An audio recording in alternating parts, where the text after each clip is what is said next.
Hey everyone, welcome back to Sigma Coders. In this video, we are solving the problem of finding the minimum number of bit flips needed to convert one integer to another. Let's say we have two numbers, start and goal. We want to flip as few bits as possible in start to make it equal to the goal.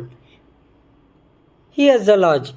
First, we perform a bitwise XOR between start and goal.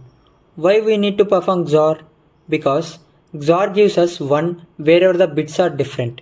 So the result of start XOR goal tells us exactly which bit positions needed to be flipped.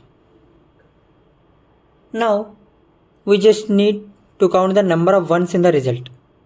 Each one represents a bit that needs to be flipped.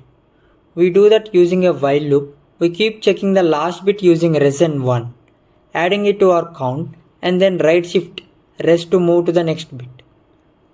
Finally, we return the count. This is a super efficient solution with time complexity order of 1, since we are only dealing with 32-bit integers.